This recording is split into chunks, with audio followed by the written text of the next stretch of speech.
de um conteúdo para vocês. Antes, eu quero estar falando sobre o nosso projeto de formação de conteúdo e também não só formação de conteúdo, como também de produção de cursos. Primeiramente, sobre formação de conteúdo.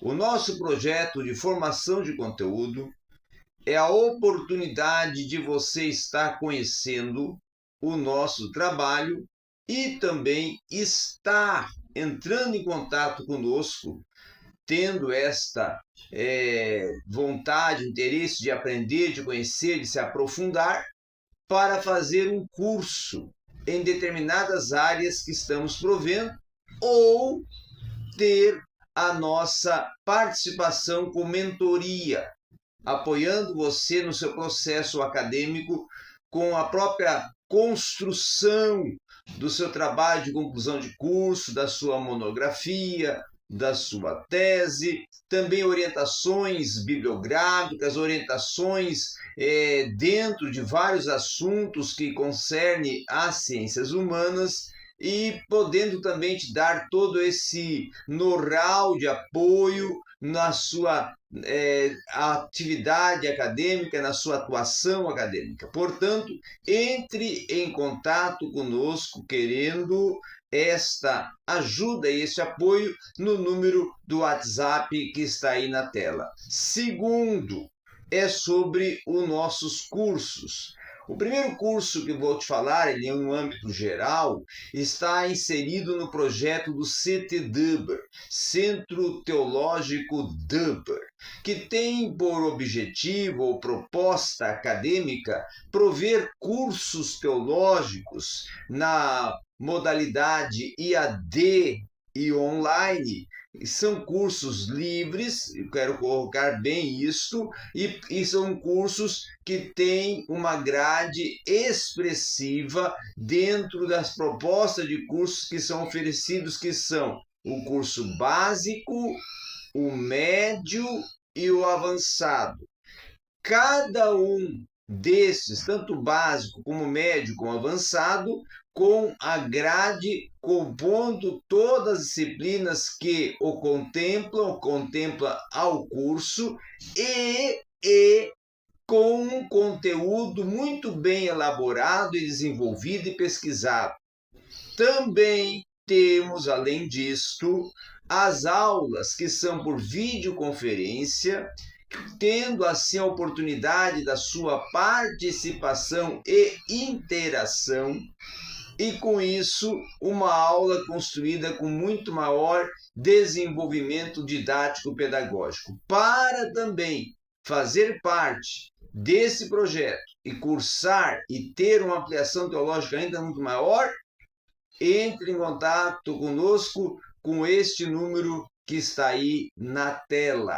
Um outro, sim, é o nosso curso de escatologia, um curso fantástico que está concedendo a oportunidade de você conhecer todas as correntes, propostas escatológicas que existem dentro do contexto da escatologia, para poder depois fazer um olhar ainda mais analítico, ainda mais estrito sobre cada um dos eventos escatológicos que estão apresentados, narrados, descritos, apontados no cânon sagrado do Antigo e Novo Testamento, e depois, na sequência, fazemos uma exegese dos livros de Ezequiel e Daniel, e também, na sequência, irmos para a escatologia do Novo Testamento e fazermos uma exegese do Apocalipse. Um curso que vai te permitir um aprofundamento muito maior dentro do âmbito da apocalíptica judaica e da escatologia do Novo Testamento. Venha fazer também este curso. Entre em contato aí com o número que está na tela, que é o nosso número de contato. Também, dentro já da filosofia, temos o curso da hermenêutica filosófica, um curso extraordinário que vai te permitir você transitar entre os diversos pensadores que compuseram todo o conteúdo, dialogaram sobre a hermenêutica, a interpretação do ser e o ser interpretado a partir do seu pensamento, e proveram vários conteúdos que vão de encontro à linguagem, à comunicação, à interação, à interpretação. E este é um curso que é uma verdadeira oportunidade de você imergir-se, inserir-se dentro de um oceano de saber filosófico. Portanto, entre em contato conosco também para fazer esse curso pelo número que está aí na tela. Bom, hoje nós vamos falar, nós já fizemos a nossa aqui merchandise, não é? E agora nós vamos falar sobre Karl Rahner, e vamos falar sobre a teologia antropocêntrica. Teologia antropocêntrica. Muito bem. Quando falamos de Karl Rahner, tá?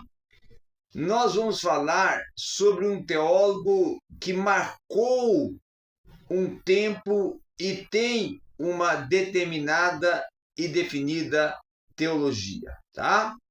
A Rahner manteve-se fiel, vamos dizer, ao pensamento, primeiramente, de Tomás de Aquino. E a sua filosofia, ela foi desenvolvida a partir de princípios tomados e propostos por Aquino. Tomás de Aquino, dentro até sua aquinense, tá?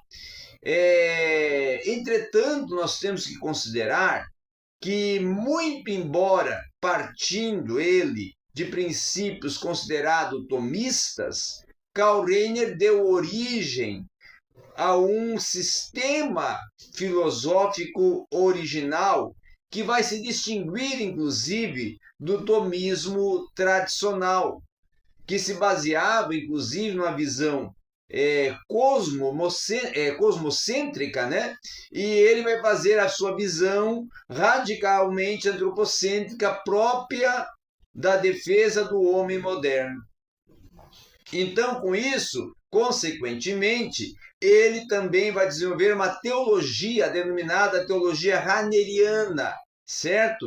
Que vai resultar da aplicação sistemática do seu princípio de antropocentricidade à revelação. Caracteriza-se, então, nesse aspecto, pela prerrogativa do antropocentrismo, tá? Ele é um teólogo de uma engenhosidade extraordinariamente considerada aguda. Ele vai trabalhar com uma proposta também de um querigma dos hóspedes cosmocêntricos que vão trabalhar ao antropocentrismo para até conservar e submeter as novas e mais acuradas análises a fim de torná-las mais apreciáveis, tá? Profundamente sensível dentro do seu tempo, os problemas do homem moderno e as necessidades da igreja, Karl Rahner vai contribuir decisivamente até para fazer do Vaticano II o concílio do diálogo entre a igreja e o próprio mundo, tá? Com isso nós vamos ver um desenvolvimento que é agora conhecermos Karl Rahner já a partir da sua própria biografia. Então, vamos falar primeiro da biografia para depois falarmos de toda a sua proposta e atuação. Karl Rahner nasce em Friburgo, tá? Na Alemanha, em 5 de março do ano de 1904. Todos os seus estudos em sua cidade natal vão atingir a maioridade e nos anos de 1922, tá?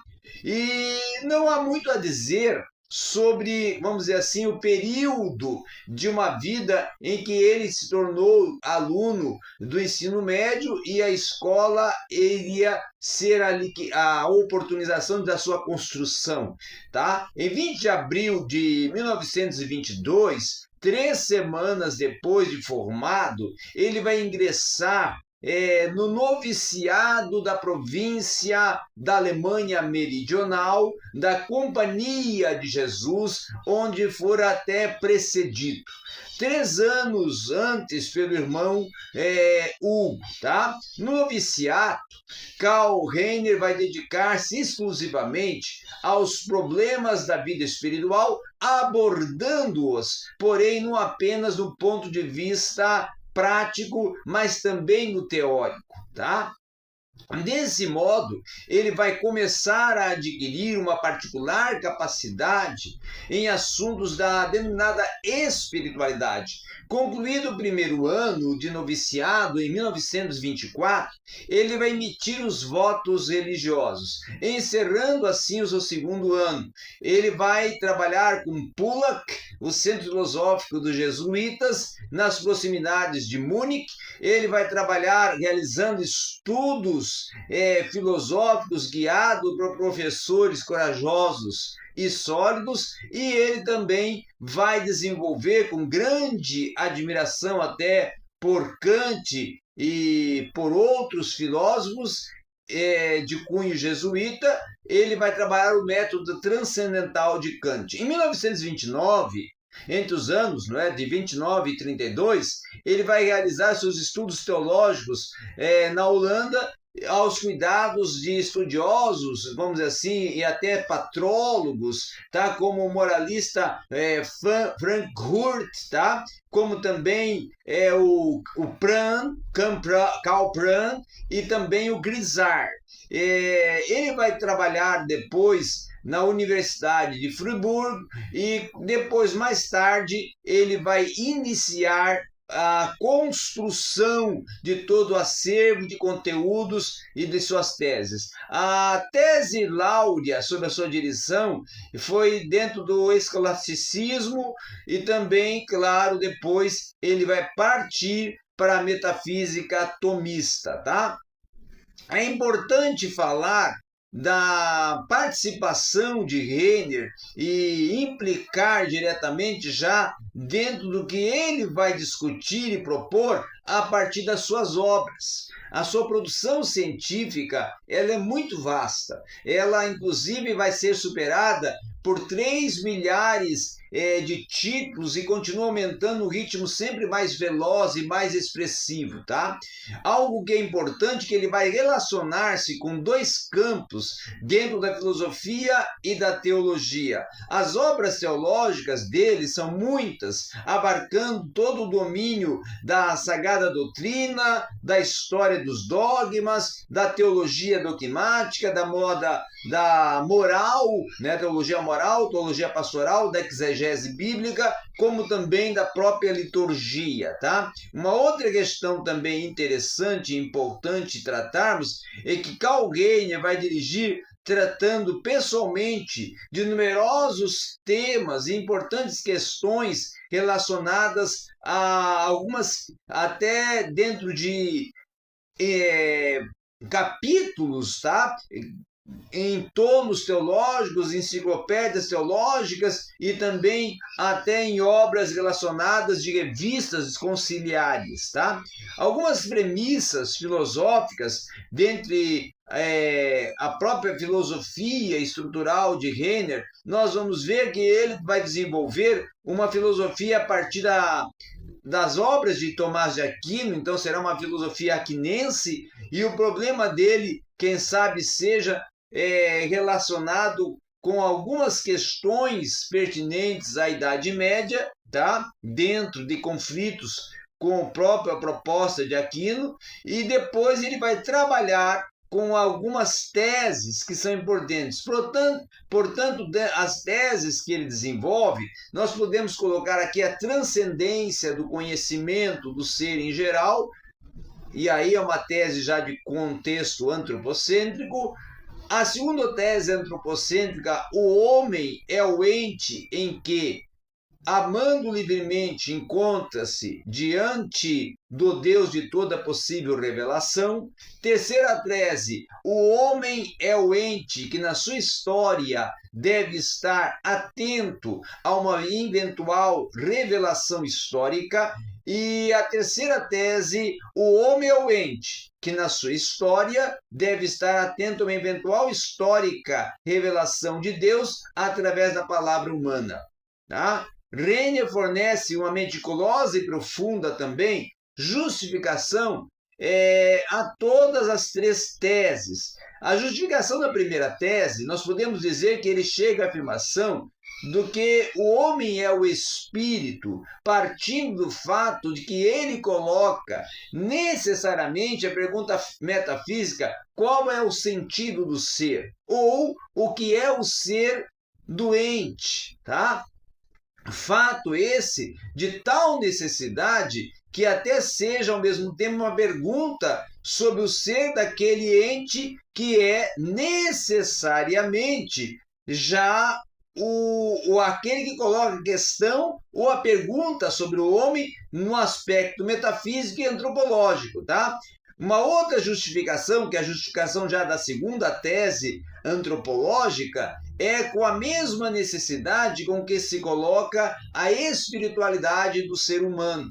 Então ela é colocada também dentro da proposta da existência de Deus, tá? Dentro da proposta já de um ente absoluto, de uma existência que está contida na própria antecipação do ser, não no sentido de que a antecipação ela represente imediatamente no sentido que remete-se a ele, mas no sentido da possibilidade, da afirmação da finitude real, que vai postular como condição de uma possibilidade de afirmação de um ente que postula uma condição de possibilidade de ser conhecida primeiramente a sua linha, a sua visão, a sua proposta. Então ele se torna um ideal móvel, tá? Que com livre poder ele tem uma participação na modernidade, e aí com isso ele vai manifestar-se como um ser religioso e um ser que transcende, tá? Agora, já na justificação da terceira tese antropocêntrica, Karl Rahner vai falar da ideia de que Deus serve da palavra para manifestar-se ao homem, sendo, portanto, o dever do homem voltar a sua espera em direção a uma eventual revelação histórica da palavra humana, que é justificada por Rahner como uma argumentação que se segue. Por parte do homem, já se torna impossível chegar à determinação precisa de uma natureza vamos dizer, que pode ser até ultrapassada, tá? E também pode ser até proposta de uma via considerada e denominada via negationis, tá? A qual inclusive vai ser trabalhada com a efetividade de uma negação. Então não implica para ele que o homem sozinho possa alcançar vamos assim, de maneira ou de poder de conhecer-se por si mesmo, a possibilidade intrínseca de cada ente ou até mesmo da sua efetiva existência, tá? Com isso, vai se trabalhar também a palavra a partir do contexto do próprio ser e a partir do olhar da revelação do próprio ser dentro do contexto metafísico, antropocêntrico e teológico, tá?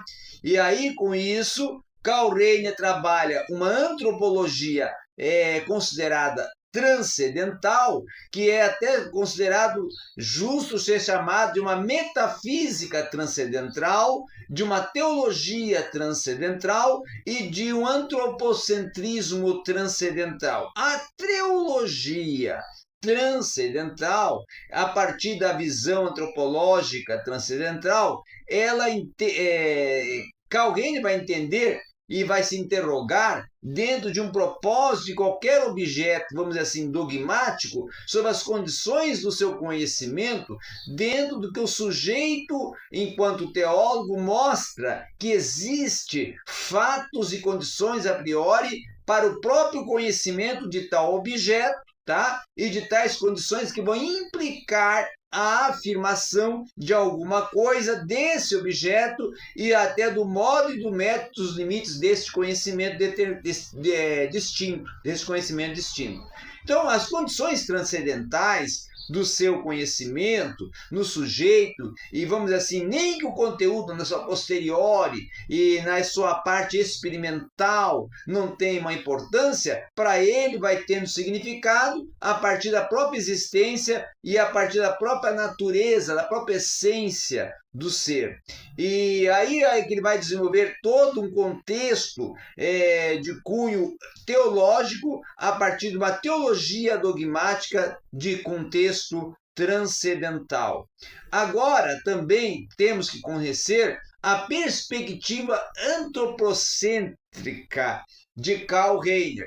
Karl Rahner vai utilizar expressões concernentes à teologia transcendental, à teologia antropocêntrica, ou até uma antropologia transcendental, que vai desenvolver algumas equivalências que, na realidade, elas vão corresponder a dois problemas diversos. A expressão teologia transcendental, inclusive, ela vai ser cunhada dentro da proposta da antropologia teológica transcendental, referindo-se a um problema, tá? De um fundamento crítico e de uma ciência teológica dentro de uma expressão de uma teologia antropocêntrica, de uma teologia antropológica, e de um problema de inteligibilidade da linguagem teológica, é que Rahner vai sentir esse segundo problema não menos vivamente do que o primeiro, sempre este consciente de uma necessidade de se dar uma mensagem cristã em forma mental. Nunca como vamos poder dizer, por exemplo, como hoje, o valor da mensagem cristã que tem sido colocada em questão por parte até de muitos e até não compreendida. Então nós podemos entender e temos que compreender que, segundo Karl Rahner e muitos outros teólogos, uma das principais razões é que a contínua mensagem cristã, ela muitas vezes está enclausurada em uma forma cosmocêntrica, ao passo que a autocompreensão se torna uma perspectiva como que o homem de hoje olha as coisas que são antropocêntricas. E aí, Karl Rahner conclui que, se quisermos superar a tremenda crise da inteligibilidade, da credibilidade que o assola, é preciso traduzir o querigma